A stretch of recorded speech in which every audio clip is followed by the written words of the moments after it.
राधे जी गुरुजी, मैं ईश्वर में बहुत विश्वास करता हूँ और सही रास्ते पे चलता हूँ, भगवान का भजन भी करता हूँ, पर मुझे बहुत दुख प्राप्त होता है, कष्ट होता है, बड़ी परेशानी है और मैं गुनाह से आया हूँ गुरुजी। क्या परेशानी है आपको? यही है कि मेरा मन भी भटक जाता है, विचलित हो जाता है, कहाँ? किसी काम में लगता ही नहीं है। क्या और करते हो आप? मेरी तेल की दुकान है, मैं शुद्ध तेल निकालता हूँ सरसों से, मूंगफली से। तेल? तेल जो शुद्ध रहता है इस शुद्ध पे, तेल? हाँ इस तो पे लोग खरीदते हैं कि नहीं? हाँ खरीदते हैं, जो अच्छे लोग हैं जो जानते हैं हमें शुद्ध तेल खाना चाहिए। आजकल मिलावट का तेल है और सारी बीमारियां हो रही हैं। बिल्कुल शुद्ध तेल ही खाना चाहिए, बाजार का तेल नहीं खाना चाहिए। तो आपका क्या दिक्कत क्या है? हाँ, मैं अच्छा काम करता हूँ ईश्वर की दुआ से और मुझे संतुष्टि है, मैं ईमानदारी से काम करता हूँ और किसी भी तरह का उसमें मैं कोई लापरवाही नहीं बता, लेकिन फिर भी मेरे अंदर दुख पैदा होता है। कभी क्या दुख है आपका ये बताओ? कभी मेरी पत्नी से मेरी बन नहीं पाती, किसी कारण से हम दोनों में लड़ाई हो जाती है, तो मेरा जो काम चल रहा है बच्चे उससे। हैं आपके? हाँ बच्चे हैं मेरे दो। कितने बड़े हैं? बड़े एक 20 साल का बालक है और 16 साल की बच्ची है।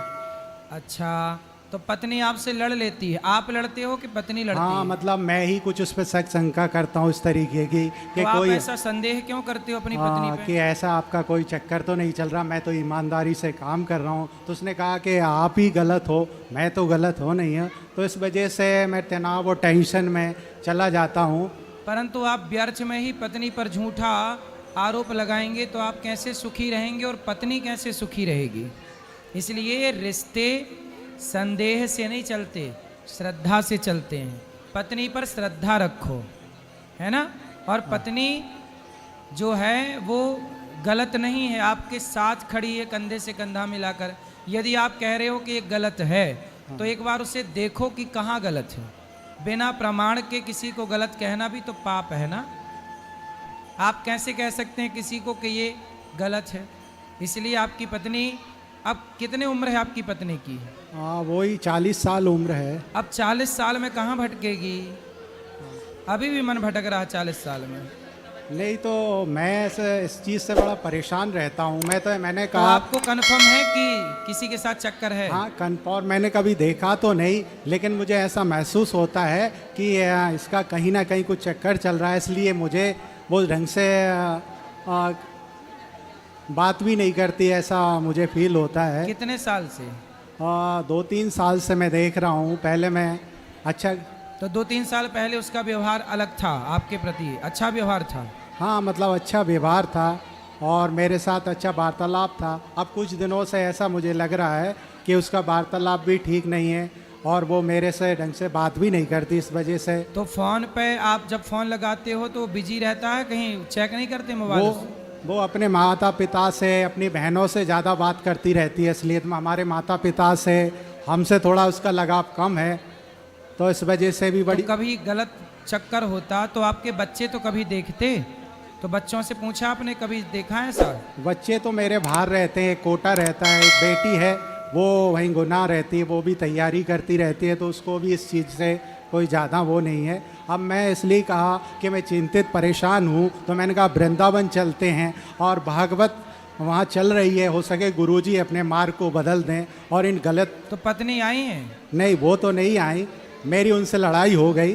तो किस बात पे लड़ाई हो गई? इसी बात पे से लड़ाई हो गई हम दोनों की, और मैं वृंदावन आ गया और उसको वहीं पे छोड़ के, तो ये बड़ी परेशानी। आपने पत्नी से पूछा नहीं कि तुम मेरे से बात नहीं करती हो, उसका क्या कारण है? क्या बोला उसने? उन्होंने मुझे ही गलत बोला कि आप ही गलत हो, आप गलत शंका करते हो, मैं तो अपनी जगह सही हूँ, आपको गलत लगता है तो आपको जो अच्छा लगे वो करो। तो हाँ, तो फिर देखो, हो सकता है आप गलत हो, आपकी शंका गलत हो, संदेह जो आप कर रहे हैं वो भी तो गलत हो सकता है ना? नहीं हो सकता? हाँ गलत हो सकता है संदेह, मैंने कभी देखा नहीं पर ऐसा महसूस किया है। लेकिन अब मैंने कहा कि इसको छोड़ के हो सके हम ईश्वर की शरण में चलते हैं और हमारा मार्ग कहीं बदल जाए, तो आप मुझे मार्गदर्शन करिए कि मैं कैसे अपने जीवन को जीऊँ, ये समस्या ना है। आपका देखो बेटा बड़ा है, बेटी हो गई, हम आपसे कहते हैं कि बस बेटी और बेटों का विवाह करके जिम्मेदारी पूरी करो। जब उनका टाइम हो जाए विवाह का, और आपकी पत्नी बहुत अच्छी हो तो भी मन पत्नी में ना लगाकर आपका कल्याण चाहते हो तो पत्नी आपका कल्याण नहीं कर सकती, भगवान के भजन से ही आपका कल्याण होगा। इसलिए आप जो काम करते हो वो काम करते हुए केवल भगवान का स्मरण कीजिए और भगवान के आश्रित रहिए। जो भगवान के भरोसे है उसी का भला है। बाकी संसार ये सब विषय विकार में उलझा हुआ है, ये संसार उलझा हुआ है कुल मिला के। यदि अपना कल्याण चाहते हो तो अपने चित्त को पत्नी से हटाओ। अब पत्नी जो करे करे, आप मन को भगवान से जोड़ दो। आपको अब पत्नी की आवश्यकता है? नहीं है मुझे। अब मैंने अपना मार्ग बदल दिया। मैंने कहा ईश्वर की शरण में चलते हैं और अपना मार्ग परिवर्तित करके और गुरुजी के चरणों में लगाते हैं। आप पत्नी के साथ रहना, बच्चों की जिम्मेदारियां पूरी करना, पत्नी का ध्यान रखना, पर आप पत्नी को चित्त से निकालकर परमेश्वर को चित्त में बिठा लो। ठीक है गुरुजी। संभव है? संभव है। मैंने आपकी कथा सुनी, मुझे बहुत अच्छा लगा। पहले मैंने यूट्यूब पे सुनी, आपकी कथा मैंने बहुत सुनी, पर मैंने कहा कि अब वृंदावन चल के ही कुछ उद्धार होगा। आप बस कुल मिला के अपने मन को भगवान के चरणों से देखो। अंत में सबका कल्याण भगवान ही करते हैं। इसलिए जीवन का अंतिम सत्य यही है कि आप जिन रिश्तों के लिए मरते हो, जिन रिश्तों के लिए पाप कर कर के पैसा कमाते हो, वो रिश्ते अपने नहीं हैं। हम सारी जिंदगी, आपको ये लग रहा होगा कि मेरी पत्नी मुझे धोखा दे रही है, पर सच्चाई ये है कि प्रत्येक व्यक्ति अपने आप को धोखा दे रहा है। आप जो ये कहते हैं कि ये परिवार मेरा है, ये बेटा मेरा है, यही एक धोखा है। स्वयं को हम सब धोखा देते हैं। इस संसार में कोई किसी का नहीं है।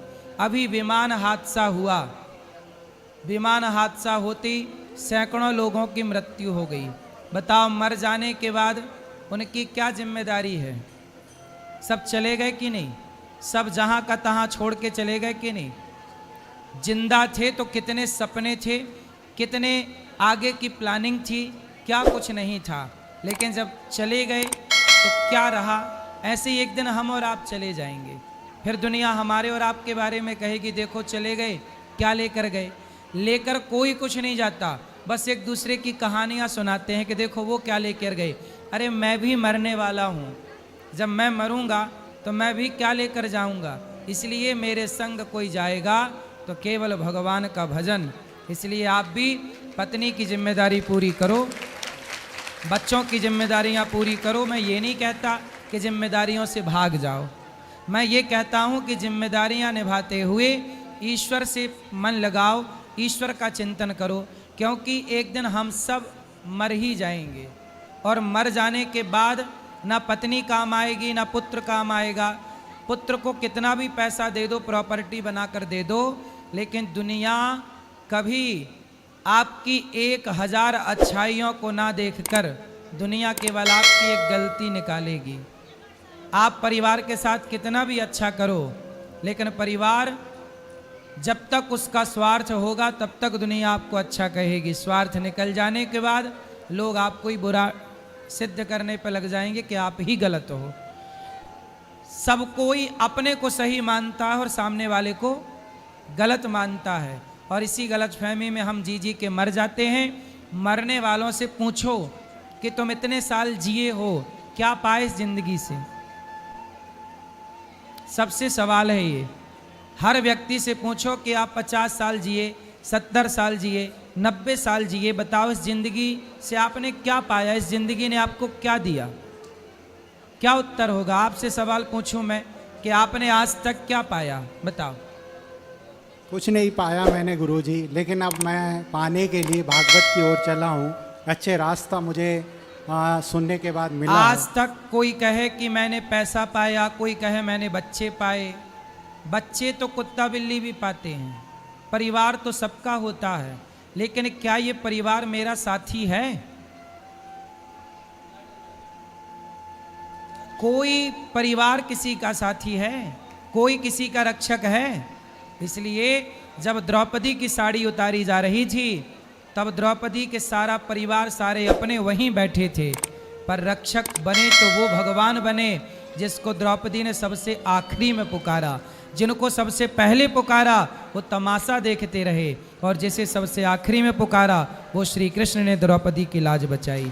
तो एक भगवान के सिवा हमारा कोई नहीं है, इसलिए हम भगवान की शरण में रहें हर परिस्थिति में। केवल ईश्वर, ना मेरा पैसा मेरे संग जाएगा, मैं कितना भी कमा लूं, पर मैं जब मरूंगा तो मेरे शरीर में, देखो एरोप्लेन में जो थे वो लंदन जा रहे थे, अधिकांश लोग उसमें बड़े आदमी ही थे, क्योंकि लंदन कोई सामान्य व्यक्ति क्या जाएगा।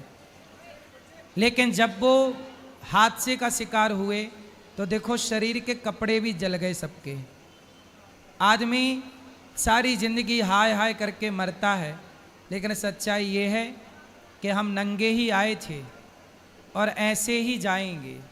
कुल मिलाकर हमारे संग जाएगा तो केवल हमारे द्वारा किया गया भजन, पायो जी मैंने राम रतन धन पायो, यही धन मेरा साथी है, यही धन मेरा वहाँ भी काम आएगा, यहाँ भी काम आएगा, बाकी इस धरा का इस धरा में सब धरा रह जाएगा।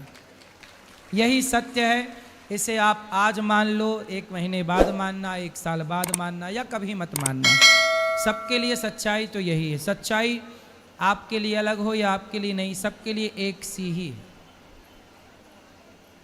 ठीक है, राधे राधे। समझ में आई? आ गई समझ में। क्या समझ में आया? यही आया कि इस दुनिया में कुछ नहीं है, ईश्वर का भजन करें और अपने सतमार्ग पे चलें। जो जहाँ चल रहा है उसको चलने दें, हमें तो अपने जीवन को सुधारना है। पत्नी का यदि किसी पुरुष से चक्कर है तो बोल दो ठीक है, तो उसे रख। यदि तेरा सुख उसमें है तो अब तू उसमें सुखी रहे, हम अब भजन में सुखी रहेंगे भगवान में। बोल दो कि तेरा है तो रख, हमें कोई दिक्कत नहीं।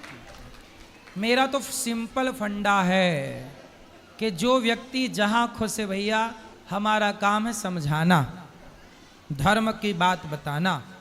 तू चलना चाहे तो चल, वरना तू जहाँ है भैया तू जान, हम बता सकते हैं, बाकी तेरा यही काम है, तू कर, हम अपना कल्याण करेंगे।